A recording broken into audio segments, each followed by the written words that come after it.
أشهد أن لا إله إلا الله وحده لا شريك له وأشهد أن محمدا عبده ورسوله اللهم صل وسلم على محمد وعلى آله وصحبه والتابعين بإحسان إلى يوم الدين أما بعد Rabbi syarah li sadri, wahai Tuhanku, lapangkanlah dadaku ini, wa yassir li amri, dan permudahkanlah urusanku, wahlul 'uqdatam min lisani, dan uraikanlah kekeluhan lidahku, yafqahu qawli, supaya mereka memahami kata-kataku ini.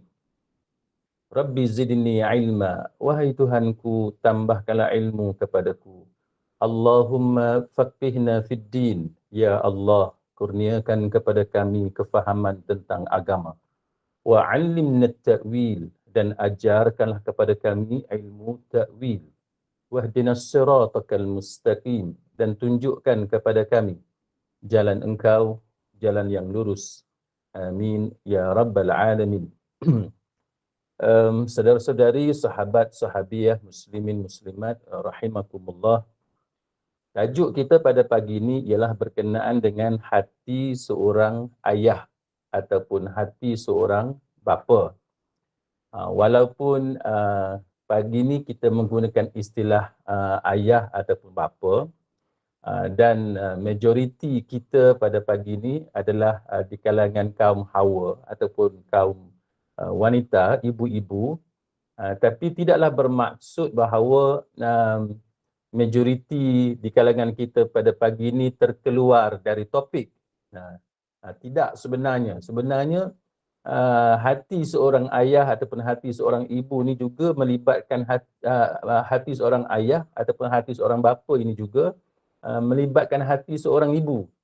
Cuma pada pagi ini kita lebih fokus berkenaan dengan hati seorang ayah ataupun hati seorang ibu, hati seorang bapa.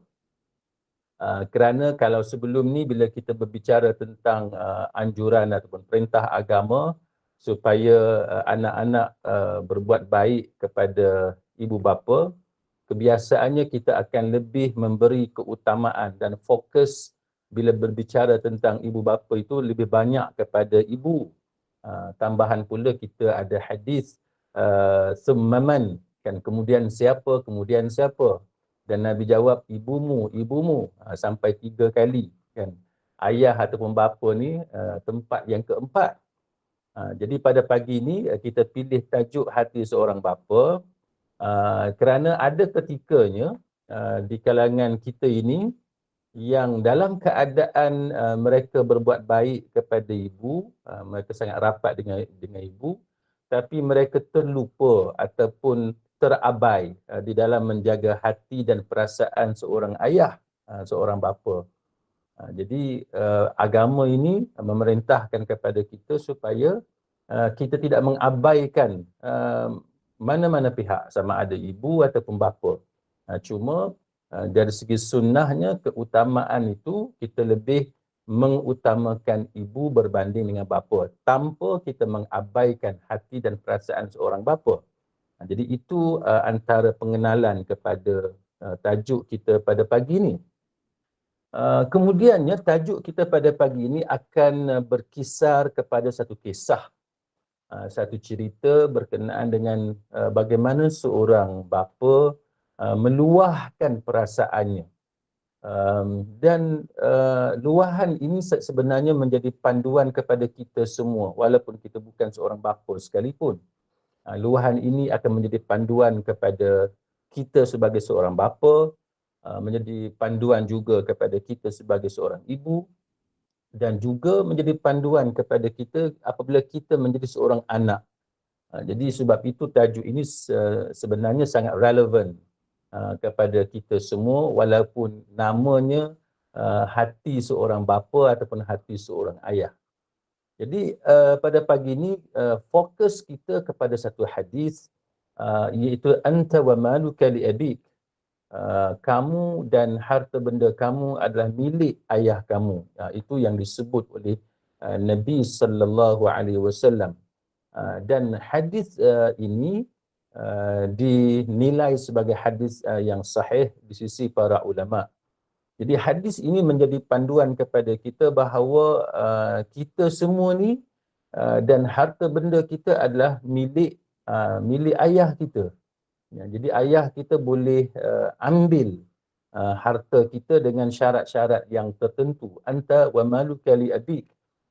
Kamu ataupun engkau dan harta benda engkau adalah milik ayah engkau. Dengan maksud bahawa jikalau ayah itu dia nak ambil harta kita, dan saya percaya bahawa kita pernah sentuh topik ini, iaitu ayah ataupun ibu boleh mengambil harta anaknya, dan itu tidak menjadi satu kesalahan. Dan tidak menjadi satu kesalahan kalau ayah atau ibu hendak mengambil harta anaknya. Tapi ada syarat-syarat yang tertentu, bukan boleh ambil begitu saja. Antara syarat yang pentingnya ialah tidaklah boleh bagi ayah ataupun ibu mengambil harta anaknya sehingga menzalimi anaknya. Contohnya kalau anaknya ada harta, sebagai contoh kenderaan ataupun kereta tu hanya satu sahaja untuk anak dia pergi cari nafkah, kerja, hantar anak pergi sekolah dan sebagainya. Tiba-tiba si datuk ni ataupun nenek ni dia nak ambil kereta milik anak dia, sedangkan anak dia hanya ada satu je kenderaan, satu je kereta untuk digunakan bagi urusan seharian. Maka itu tidak boleh, kerana itu akan menyebabkan kezaliman atau penganiayaan kepada anaknya, menyebabkan anaknya tak boleh ataupun susah untuk pergi kerja, cari nafkah, untuk hantar anak-anak dia, cucu pergi ke sekolah dan sebagainya. Jadi ada syarat-syarat yang ketat, dan saya percaya bahawa tajuk ini kita pernah sentuh dalam kuliah-kuliah yang lepas. Jadi pada pagi ini kuliah kita fokus kepada hadis anta wa maluka li abik. Engkau dan harta benda engkau adalah milik ayah engkau. Jadi hadis ini sebenarnya mempunyai banyak turuk, kan, banyak jalan yang berbeza. Cuma para ulama menyebut hadis anta wa maluka li abik adalah hadis yang sahih. Cuma ada pelbagai version, kan, pelbagai riwayat yang berbeza di antara satu sama lain. Dan salah satunya ialah berkenaan dengan satu riwayat, dan riwayat ini adalah riwayat yang dhaif, kan, dengan sanad yang lemah. Bila kita sebut sanad yang lemah ataupun sanad yang dhaif, tidaklah bermakna kita tak boleh pakai langsung hadis yang lemah ataupun hadis yang dhaif. Para ulama telah membincangkan berkenaan dengan status hadis-hadis yang lemah, boleh kita amalkan, boleh kita terima, tetapi ada beberapa syarat yang perlu dipenuhi untuk kita menerima ataupun mengamalkan hadis-hadis yang lemah. Antara syarat yang ditetapkan oleh para ulama ialah hadis yang lemah itu dia tidak termasuk dalam kategori terlalu lemah. Dia lemah, hadis yang dhaif, tapi dia bukanlah dhaif jiddan. Dia bukannya dhaif yang berat ataupun yang sangat-sangat berat. Dia tidak termasuk dalam kategori itu. Kalau dia dhaif ataupun lemah yang ringan, maka kita boleh menerima dan mengamalkan hadis itu. Yang kedua, syarat yang kedua adalah hadis yang dhaif itu mempunyai asal dia. Yang hadis induk dia, dan hadis induk dia adalah hadis yang sahih. Contohnya pada pagi ini yang kita akan pelajari ialah satu hadis yang lemah berkenaan dengan bagaimana pentingnya kita menjaga hati dan perasaan seorang ayah. Maka ada nas lain, ada hadis lain yang menunjukkan bahawa kita diwajibkan untuk berbuat baik kepada ibu bapa sebagai contoh. Maka kita boleh terima hadis dhaif seperti itu. Dan yang ketiganya, adab kita dengan Nabi sallallahu alaihi wasallam. Apabila kita menerima sesuatu hadis yang dhaif, kita tidak boleh menjazamkan kepada Nabi, iaitu kita sandarkan kepada Nabi dengan yakin. Itu tidak dibenarkan dalam konteks hadis yang lemah. Jadi hadis yang lemah ni kita boleh pakai khususnya dalam soal targhib dan tarhib. dalam isu kita nak bagi galakan, motivasi, ancaman kepada masyarakat supaya bersemangat untuk buat baik, supaya menjauhi benda-benda yang haram dan seumpamanya. Jadi itu telah dibincangkan oleh para ulama. Baik, jadi hadis pada pagi ini ialah berkenaan dengan satu riwayat daripada Jabir bin Abdullah, yang mana kata Jabir bin Abdullah, jaa rajulun ila Nabi sallallahu alaihi wasallam. Satu orang lelaki ni dia telah datang kepada Nabi sallallahu alaihi wasallam. Faqala ya Rasulullah. Lelaki ni bila dia jumpa dengan Nabi, dia kata, wahai Rasulullah, inna abi akhadha mali. Sesungguhnya ayah aku telah mengambil harta aku. Dia kata, ayah dia dah ambil dah harta dia. Dia pergi mengadu kepada Nabi sallallahu alaihi wasallam. Jadi ini benda yang boleh dikatakan lazim berlaku kepada kita.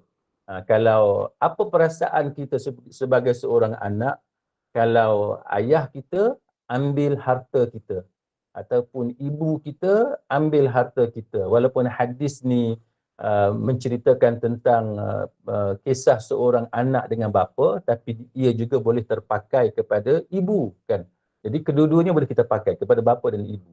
Jadi kalau kita sebagai seorang anak, tiba-tiba ayah ambil harta kita, ibu ambil duit kita, apa perasaan kita? Jadi mungkin ada di kalangan kita tak apa, tak kisah, dia seronok je, dia bangga kalau ayah dia ataupun ibu dia ambil harta dia, ambil duit dia, dia rasa seronok sebab dia boleh berbakti kepada ibu dan bapa. Tetapi yang lazim berlaku dalam kebanyakan kes, dia tidak berlaku sedemikian. Kan, tidak ramai di kalangan anak-anak yang kalau ayah dia ambil duit dia, ayah dia ambil harta dia, ataupun mak dia ambil harta ataupun duit dia, dia akan rela begitu sahaja. Dalam kebiasaannya kita akan lihat berlaku perbalahan, pergaduhan, kan, antara anak dengan ibu, antara anak dengan ayah kerana perebutan harta.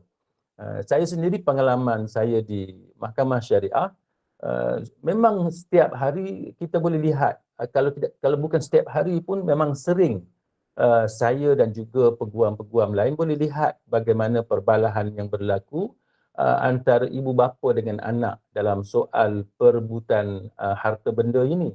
Dan dalam media pun kita boleh baca bagaimana berlaku perebutan harta yang melibatkan jumlah yang besar, yang melibatkan angka jutaan ringgit sampai berbilion dan sebagainya, yang melibatkan antara ibu dengan anak, yang melibatkan antara ibu dengan menantu, antara ayah dengan anak, ayah dengan menantu dan sebagainya.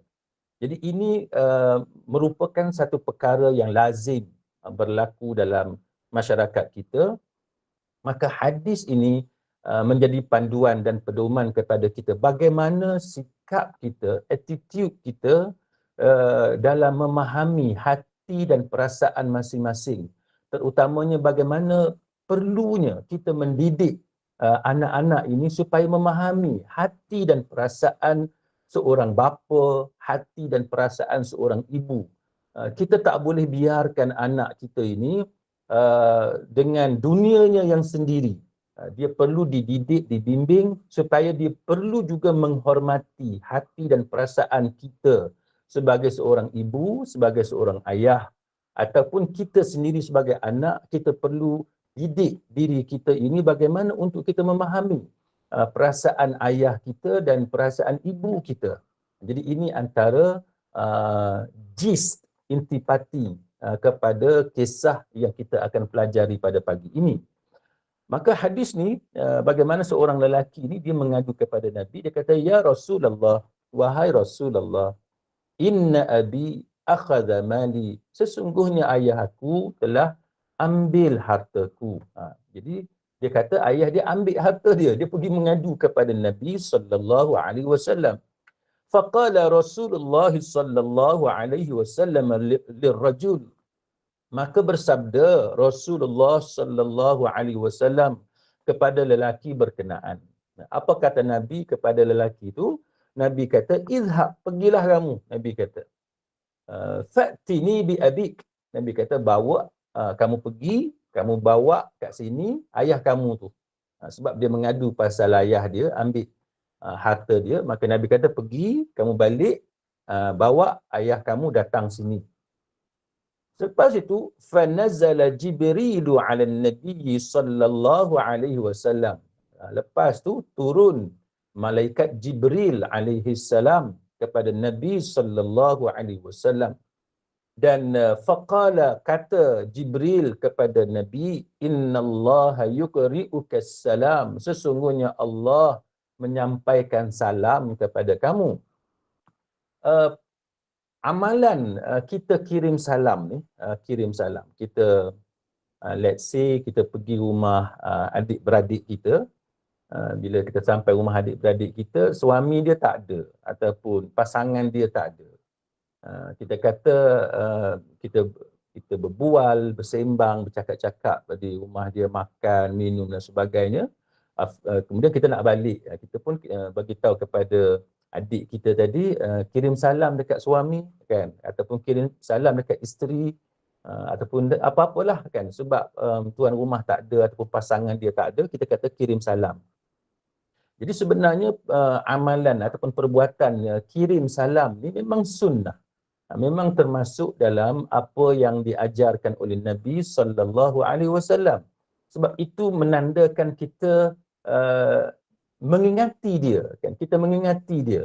Kita telefon mak kita, lepas kita bersembang, bercakap dengan mak kita, kita pun cakap, bila kita nak akhiri perbualan telefon, kita cakap kepada mak kita, mak kirim salam dekat ayah, sebagai contoh.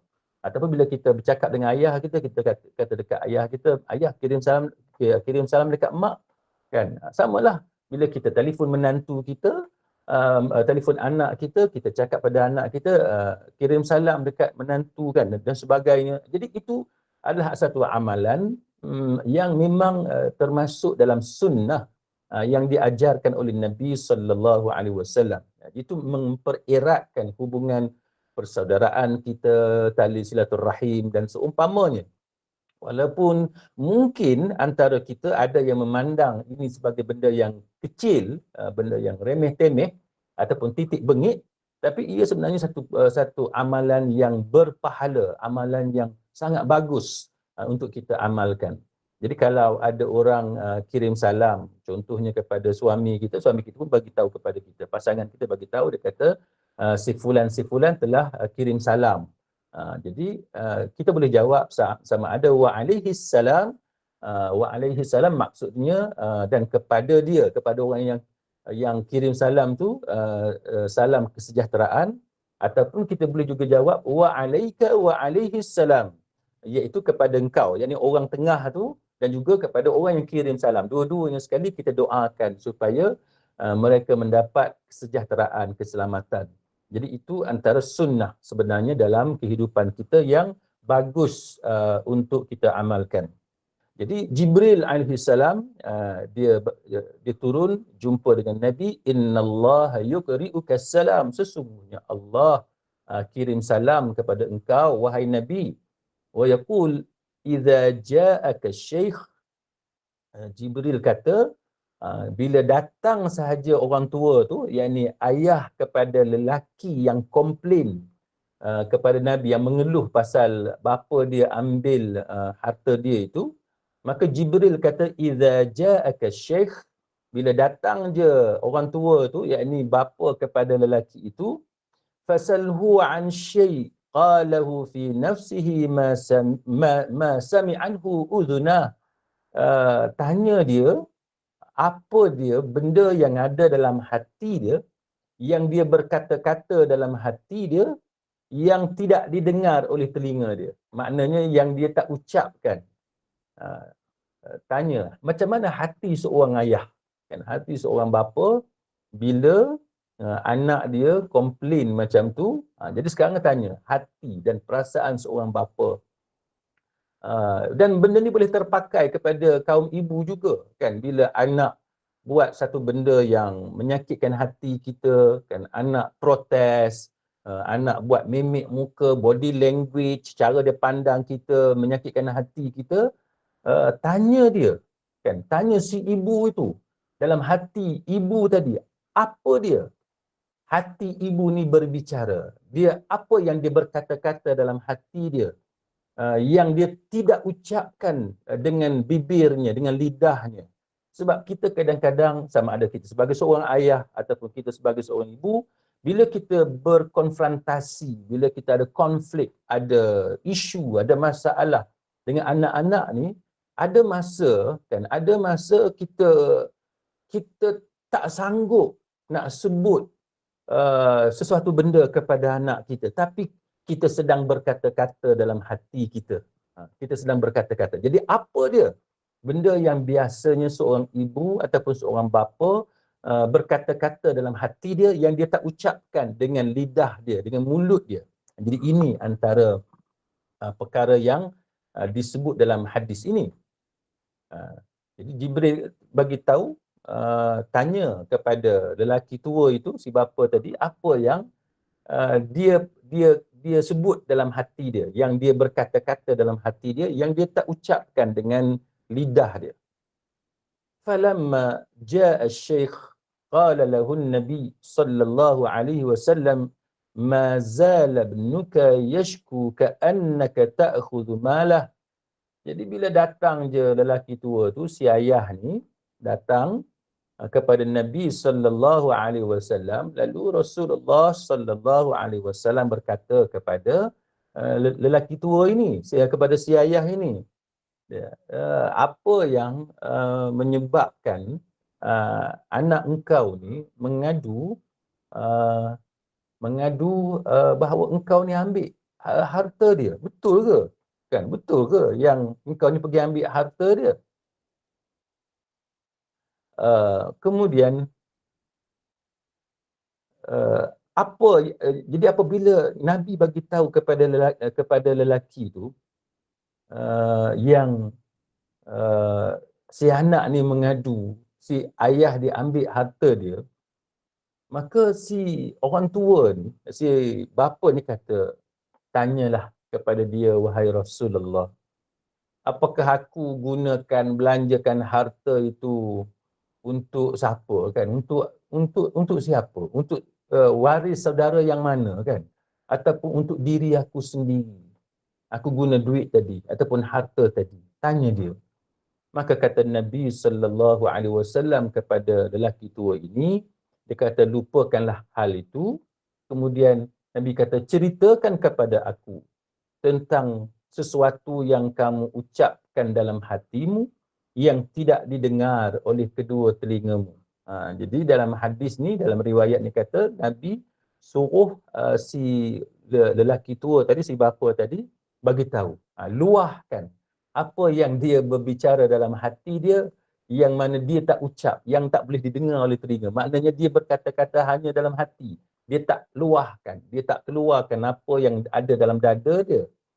Maka orang tua ni dia kata kepada Nabi sallallahu alaihi wasallam, wallahi ya Rasulullah, ma yazalu Allah yuziduna bik yaqinan, qultu fi nafsi syai'an ma sami'athu udhunaya, qala qul wa ana asma'u, qala qultu. Lalu dia kata dekat Nabi, dia kata bahawa aku berkata dalam hatiku sesuatu yang belum pernah didengar oleh kedua telinga aku. Lalu Nabi kata kepada lelaki itu, ucapkanlah, kan, ucapkanlah apa yang ada dalam hati dia, yang dia tak ucapkan itu, dan aku akan mendengarnya. Lalu lelaki ni pun, si ayah ni pun dia kata ghazawtuka mauludan wa mintuka ya fi'a tu'allu bima ajni 'alaika wa tanhal. Jadi lelaki tua ni dia bercakap-cakap dalam hati dia kepada anak dia. Dia tak sebut, dia tak keluarkan kata-kata itu kepada anak dia, tapi dia bercakap dalam hati dia. Kan, bila anak komplain, kan, anak tak puas hati tu, anak kita marah dekat kita, anak kita buat muka macam dia tak seronok dengan kita, apa perasaan kita sebagai seorang bapa? Apa perasaan kita sebagai seorang ibu, sebagai orang tua, yang kita mana dah selama ni kita dah besarkan dia, kita didik dia, kita jaga dia? Apa perasaan kita sebagai orang tua, sebagai ibu, sebagai bapa. Jadi ini antara fokus hadis ini. Dan si lelaki tua ni kata apa? Dia kata bila anak dia komplain pasal dia ambil duit tadi, dia kata wazautuka mauludan wa mintuka yafi'a tu'allu bima ajni 'alaika wa tanhal. Dia kata aku yang mengasuh kamu ketika kamu lahir dan aku yang memelihara kamu, yang memenuhi segala keperluan kamu sehingga kamu jadi remaja. Semua susah payah aku ni engkau minum dan engkau teguk sepuas-puasnya. Jadi kita sebagai orang tua kan, bila anak kita lawan kita ataupun bila anak kita komplain pasal kita, dia ungkit yang tu, dia tak puas hati yang ni, dia kata mama tak patut buat itu, papa begini dan dia komplain. Sudah tentu itu akan menyinggung hati kita sebagai seorang ibu ataupun sebagai seorang ayah. Sudah tentu itu akan menyentap hati kita, dan tapi kita tak sampai hati nak sebut benda ni. Tapi ia ni tetapi apa yang kita tak sampai hati nak sebut itu, itulah yang ada dalam hati kita. Jadi apa dia? Kita akan sebut dalam hati kita, sampainya hati engkau wahai anak, kan ibumu inilah ataupun ayah kamu inilah yang mengasuh kamu masa kamu lahir. Saya percaya semua kita masih ingat macam mana kita lahirkan anak kita itu, dan kaum bapa, kaum ayah, kaum Adam sudah tentu juga masih ingat bagaimana dia menemani isterinya di labor room, menyaksikan bagaimana anaknya dilahirkan oleh isterinya.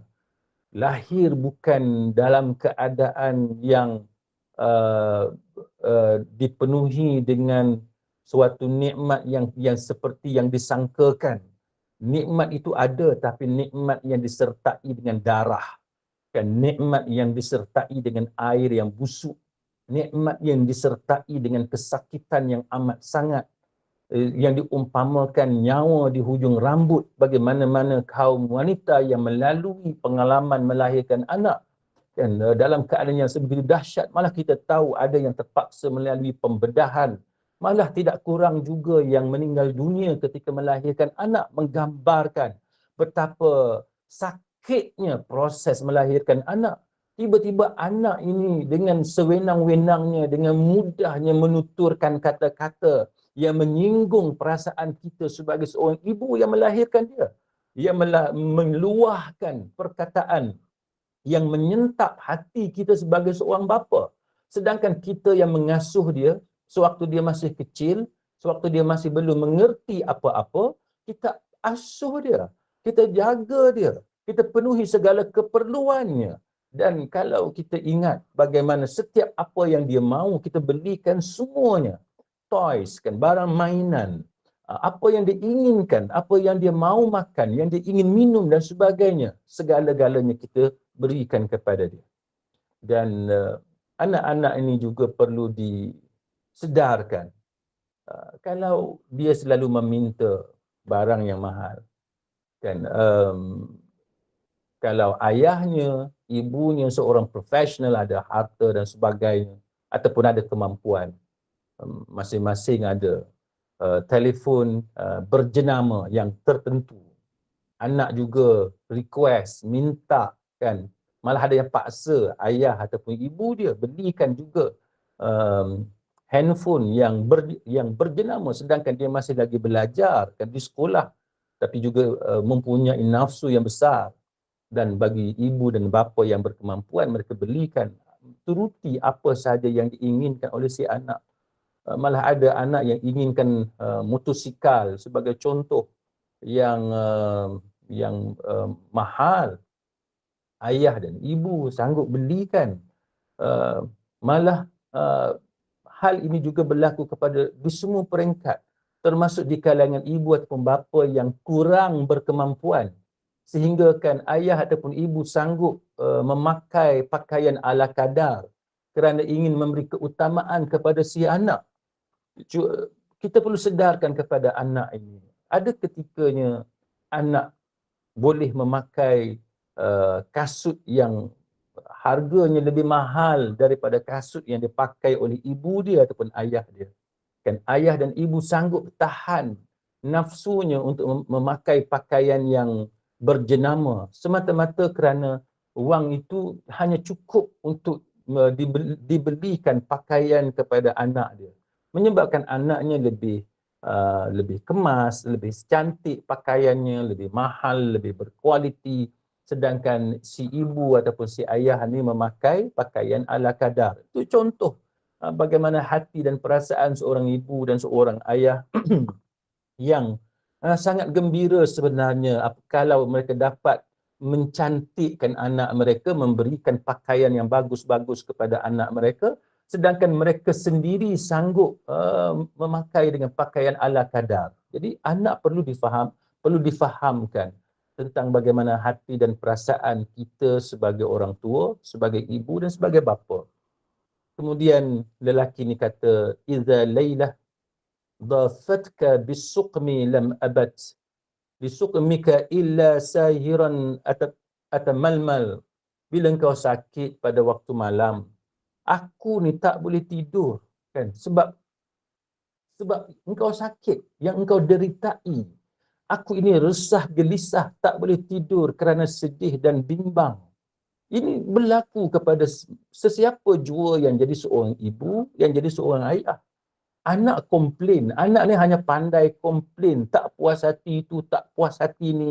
Ayah tak patut buat macam ni, mak tak patut buat macam ni, ibu, mama tak patut buat macam ni. Tapi anak perlu disedarkan kata-katanya itu telah mengguris hati dan perasaan si ibu ini, kan, si bapa yang tak boleh tidur malam, besarkan dia, jaga dia dalam keadaan dia sakit. Walaupun kita sebagai ibu, kita sebagai bapa tidak sakit, tapi bila anak kita sakit, kesakitan itu juga turut dirasai oleh kita. Kan kita tak boleh tidur malam sewaktu dia sakit. Dan saya percaya bahawa sesiapa jua yang menjadi seorang manusia yang waras, manusia yang normal, yang sihat fikirannya, setiap kali anak sakit, maka kita tak boleh tidur malam. Saya teringat waktu saya menyambung pelajaran PhD di England. Pada waktu itu tahun pertama saya di England. Kami pindah rumah, kan, kami pindah rumah dari satu tempat di Durham. Durham ini satu tempat di North East England. Jadi pindah rumah dari tempat yang namanya Balban ke satu tempat namanya Darlington. Orang putih, British panggil tempat itu Darlington. Jadi bila kami pindah ke sana sewaktu winter dengan snow yang tebal yang turun dan sebagainya, anak saya pada waktu tu demam, kan, dia tak sihat. Jadi bila dia tak sihat, jadi sebab sibuk pindah rumah dan sebagainya dan sibuk dengan nak siapkan tesis, jadi anak saya tu duduk di sebelah saya, anak-anak yang lain pergi main snow, main salji, dan malam tu dia kena seizure, kan, apa ni, istilah Melayu kita sebut sebagai kena tarik, kan, tarik. Jadi bila tarik tadi, apa yang berlakunya ialah isteri saya menangis bila tengok anak kami tu tarik. Jadi kami bawa ke hospital di England, di Darlington pada masa itu. Dan siapa yang ada pengalaman anak mengalami tarik tadi, dia tahulah macam mana mata anak tu dia jadi macam orang buta, kan, dia tak pandang. Sawan, baru saya perasan tadi, sawan. Bila kena sawan tadi, mata dia tu macam orang buta lah. Mata tu dia tak pandang ke wajah kita, walaupun kita panggil dia, kan, walaupun kita panggil dia, tapi dia tak respon kepada mata kita. Dia tak pandang kita dan dia tak respon kepada kita walaupun kita panggil dia. Jadi bila saya tengok keadaan macam tu, dan saya tak pernah ada pengalaman anak kena sawan macam tu. Jadi saya sampai tahap kata pada isteri, saya kata dalam hati saya ni, kalau kita balik Malaysia, saya boleh lupakanlah cita-cita saya untuk sambung PhD ni. Kan? Itu hati saya sebagai seorang bapa bila lihat anak dalam keadaan macam tu. Yang mana kita sangat sedih, kan? Kita sangat sedih bila anak kita dalam keadaan sebegitu. Jadi benda ni ada dalam hati sesiapa pun. Hati seorang bapa, hati seorang ibu. Malah saya pernah baca uh, pengalaman seorang engineer yang sanggup tutup firma kejuruteraannya di Malaysia ni dan dia migrate, dia hijrah ke US, ke Amerika kerana anaknya adalah seorang anak OKU, mempunyai masalah learning disabilities, kan, masalah pembelajaran, menyebabkan pada waktu itu di Malaysia ni belum ada lagi kepakaran, pusat-pusat tempat yang sesuai untuk menerima keadaan anaknya. Jadi bila dia buat sedikit research, dia dapati di Amerika ada tempat yang sesuai untuk anak. Dia sanggup tinggalkan, tutup perniagaan dia, firma kejuruteraan kerana dia ingin lakukan sesuatu untuk anaknya. Jadi kita semua ada pengalaman itu. Maka apa yang berlaku ialah bagaimana si bapa tadi dia sebut kepada Nabi, dia kata takhafur rada nafsi alaika wa innaha la ta'lamu anna al-mauta waqtun muajjal. Aku bimbang, dia kata, aku takut nyawamu, jiwamu disambar oleh kematian, padahal aku tahu bahawa kematian itu ada ajalnya, ada tempoh dia. Jadi kita sebagai ibu, kita sebagai bapa, kita tak mau kehilangan anak kita, kan? Kita tak mau kehilangan anak kita. Itu hati kita. Anak kita kena tahu macam mana kita sebagai bapa, kita sebagai ibu ni, kita jaga dia, macam mana perasaan susahnya kita bila lihat dia sakit. Jadi janganlah mulut tu sedap sangat nak kata apa ikut suka, semua keluar. Semua dia hamburkan keluar, seolah-olah ibu ni, seolah-olah bapa ni tidak ada perasaan. Ibu ataupun bapa ada perasaan yang perlu dijaga. Kan, tak boleh kita sedap ikut suka kita nak cakap apa kepada ibu kita, ikut suka kita nak cakap apa kepada ayah kita. Itu yang perlu dididik anak-anak ini. Jadi apa yang kita boleh pelajari? Saya ingat pernah satu ketika seorang rakan saya, dia ni cikgu lelaki, cikgu sekolah. Sewaktu kami sama-sama belajar di UIE, saya masa tu saya belajar dalam kuliah undang-undang, fakulti undang-undang, dan kawan saya ni seorang cikgu sekolah, dia sambung belajar di UIA dalam bidang Islamic River Knowledge and Human Sciences di UIA. Dia bercerita dekat saya macam mana isteri dia pada waktu pagi itu keluar dari rumah dalam keadaan tergesa-gesa nak pergi sekolah. Isteri dia undurkan kereta.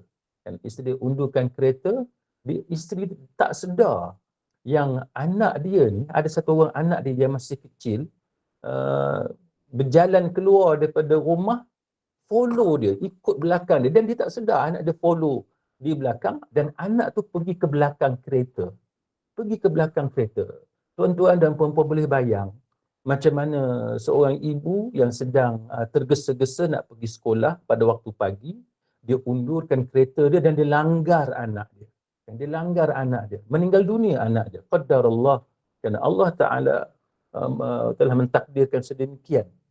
Meninggal anak dia. Jadi kawan saya tadi yang cikgu lelaki ni, dia bagi tahu pada saya, dia kata isteri dia selama setahun lebih tidak menjadi manusia, tak menjadi orang. Dia bagi tahu pada saya, kan, bagaimana isteri dia tidak menjadi manusia, tidak menjadi orang. Sebab apa? Sebab terlalu sedih kerana kesilapan kita yang tidak disengajakan. Kita tak sedar anak kita keluar dan kita pun tergesa-gesa nak pergi kerja pada waktu pagi, menyebabkan berlakunya kematian anak kita dengan sebab peristiwa seperti itu. Dia rasa bersalah, kan? Itulah contoh, kan, hati dan perasaan seorang ibu. Dan anak-anak ni juga perlu diberitahu bahawa mulut tu, kan, jangan sedap sangat nak kata tak puas hati tu dengan ayah, tak puas hati ni dengan ibu dan sebagainya. Sebab kalau dia sakit, kan, kalau dia sakit, kalau si anak ni sakit, terlantar, bedridden, kan, di hospital, siapa yang akan siang malam jaga dia? Siapa yang akan siang malam menemaninya di katil hospital? Siapa dia yang siang dan malam akan membawanya ke toilet dan sebagainya untuk uruskan kencing, berak dan sebagainya kalau dia bedridden, duduk terlantar di atas katil? Apakah kawan-kawan dia yang dia banggakan sangat? Apakah boyfriend, girlfriend yang dia turuti cinta itu, yang kononnya lautan api sanggup ku renangi, dan pelbagai lagi peribahasa perumpamaan orang yang bercinta sampai sanggup buang ayah, buang ibu, kan, mulut tu kata, sebut apa sahaja yang melukakan hati ayah dan ibu kerana terlalu dituruti cinta tadi. Jadi anak-anak perlu dididik dengan perkara seperti ini supaya mereka faham hati dan perasaan kita sebagai orang tua, kan, sebagai ibu, sebagai mama dia, sebagai papa dia, ayah dia dan seumpamanya. Jadi sudah tentulah kita sebagai ayah dan ibu, kita tak akan merelakan kematian, tapi kalau berlaku juga kita reda, tetapi kita akan berusaha sedaya upaya supaya tidak berlaku kematian kepada anak kita. Kita akan cuba menyelamatkan. Kita boleh lihat bagaimana ada ayah, ada ibu sanggup jual harta yang dia miliki, tanah, ada sekeping tanah, dua keping tanah akan sanggup dijual semata-mata untuk menyelamatkan anak dia. Ini perkara yang akan berlaku kepada sesiapa jua demi menyelamatkan nyawa anak. Jadi anak itu perlu difahamkan bagaimana hati dan perasaan kita. Kemudian si lelaki tua ni kata, ka'anni anal matruqu dunaka billadhi turikta bihi duni fa aynaya tahmal. Seakan-akan akulah yang sedang sakit, bukan engkau yang sakit, maka kedua mataku tidak mampu lagi mengalirkan air mata. Kalau anak kita sakit, macam kita lah yang sakit. Macam kita yang sakit. Oh, apa ni, suara saya perlahan? Baik. Jadi apa yang berlaku ialah kalau anak kita sakit, dan itulah juga yang berlaku kepada kita. Kita akan rasa, kita sendiri akan rasa sakit. Kita tak boleh tenang kehidupan kita apabila anak kita sakit.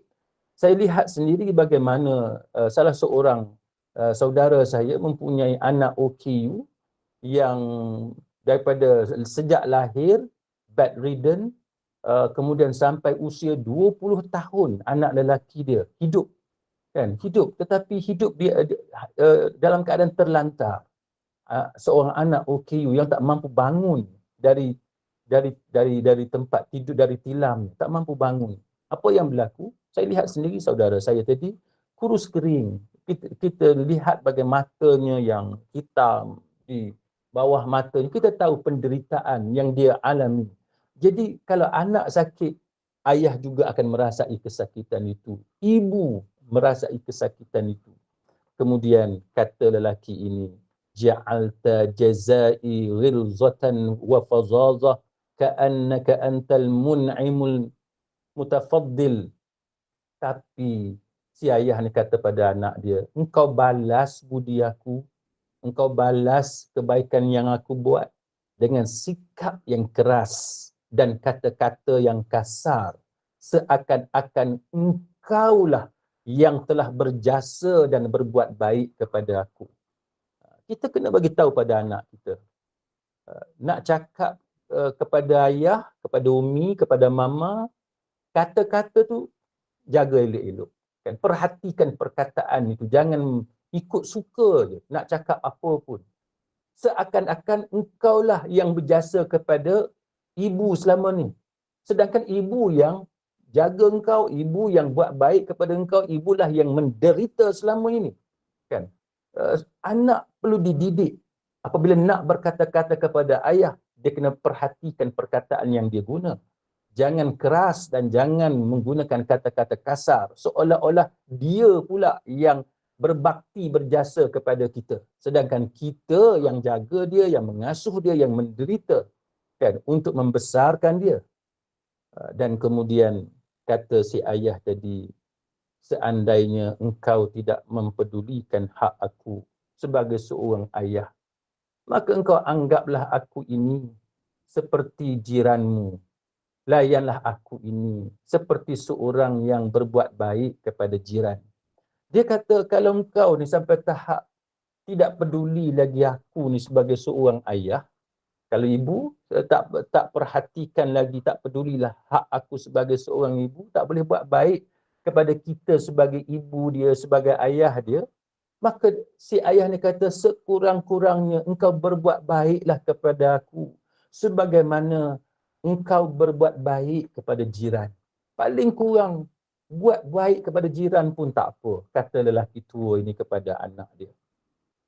Ini contoh tuan-tuan sekalian, kadang-kadang anak ni dia yang dia nampak ayah dia ambil harta dia.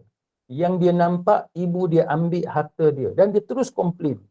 Dia lupa sudah berapa banyak harta ayah dia yang telah dikorbankan, yang telah dibelanjakan untuk membesarkan dia. Dia lupa bagaimana ibu dia membelanjakan banyak wang untuk membesarkan si anak ini sehingga menjadi dewasa.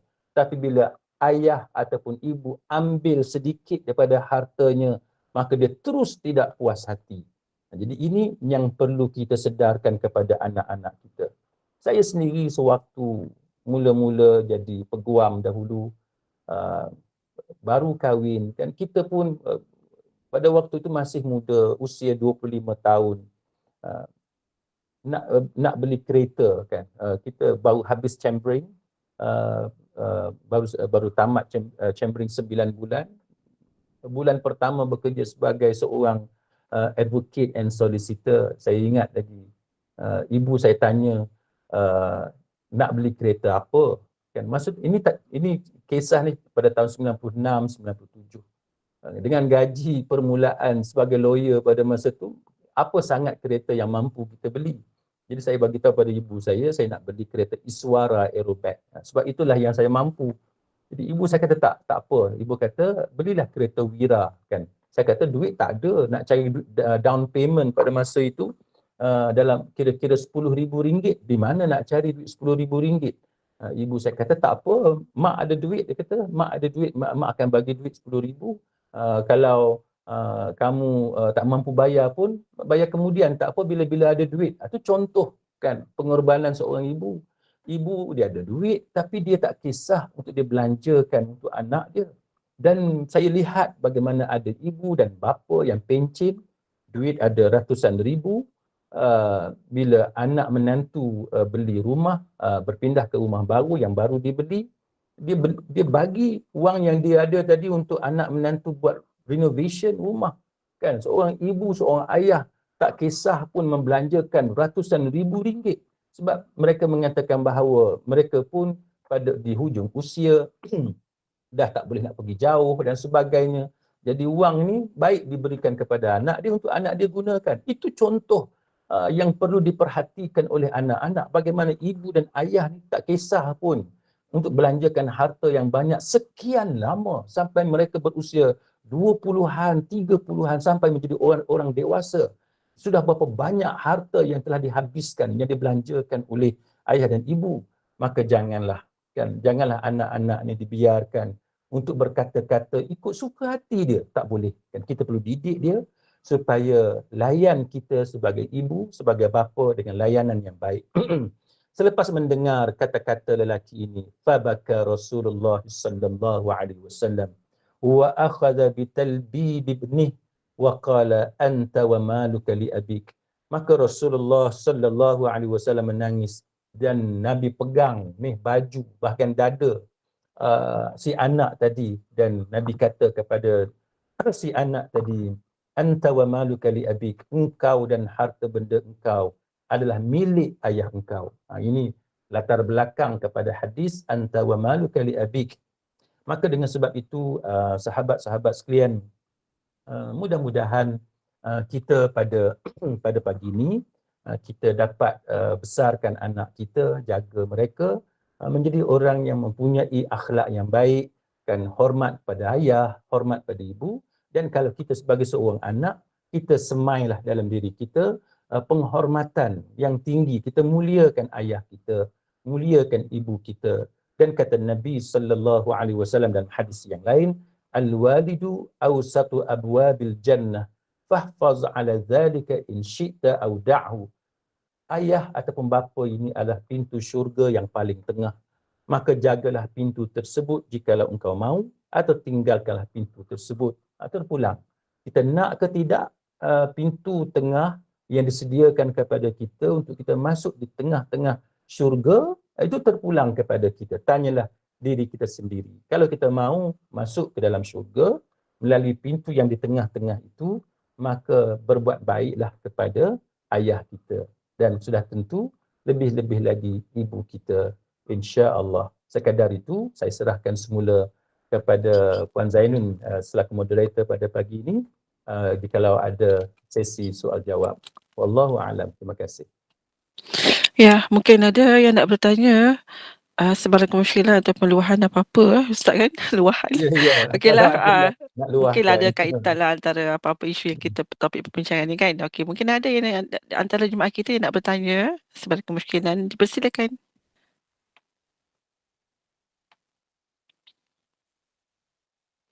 Dia berkata Quran ni sangat menyentuh perasaan. Memang betul ada yang menyentuh perasaan pun kan. Terutama di kalangan-kalangan ibu-ibu tu sendiri. Okey, diam je Ustaz. Mungkin tak ada kot. Okey, baik. InsyaAllah. Okey, nampaknya setakat ini je lah ya perkongsian ilmu pada Fadil Ustaz Ahmad Jalani mengenai topik apa hati seorang bapa ni. Begitu banyak pengorbanan yang kita ambil pengajarannya yang tidak mungkin terucap dengan kata-kata kerana cintakan keluarganya, dan jadi hargailah ayah itu. Hargailah ayah kita ini walau apa pun sejarah kita tu dengan mereka. Tak kira sama ada anak ke dengan isteri ke, tak kisahlah ya. Dan Ustaz, nampaknya kita tutuplah dahulu Ustaz. Saya serah kepada Ustaz untuk tutup dengan tasbih kafarah dan surah Al-Asr. Silakan Ustaz. Terima kasih kepada Puan Moderator, kepada sahabat-sahabat kelab pencinta Al-Quran sekalian. Mudah-mudahan adalah serba sedikit manfaat untuk kita semua pada pagi ini. Maka kita pohon kepada Allah dengan doa, Allahumma inna nas'aluka ilman nafi'a wa rizqan tayyiba wa amalan mutaqabbala. Ya Allah, wahai Tuhan kami, sesungguhnya kami memohon kepada Engkau ilmu yang bermanfaat, rezeki yang baik dan amalan yang diterima olehmu. Kita akhiri dengan tasbih kafarah dan surah Al-Asr. Subhanakallahumma wa bihamdik asyhadu an la ilaha illa anta astaghfiruka wa atubu ilaik. A'udzu billahi minasy syaithanir rajim. Bismillahirrahmanirrahim. Wal 'asr innal insana lafi khusr illa alladhina amanu wa 'amilus salihat وتواصوا بالحق وتواصوا بالصبر وبالله التوفيق والهداية والسلام عليكم ورحمة الله وبركاته.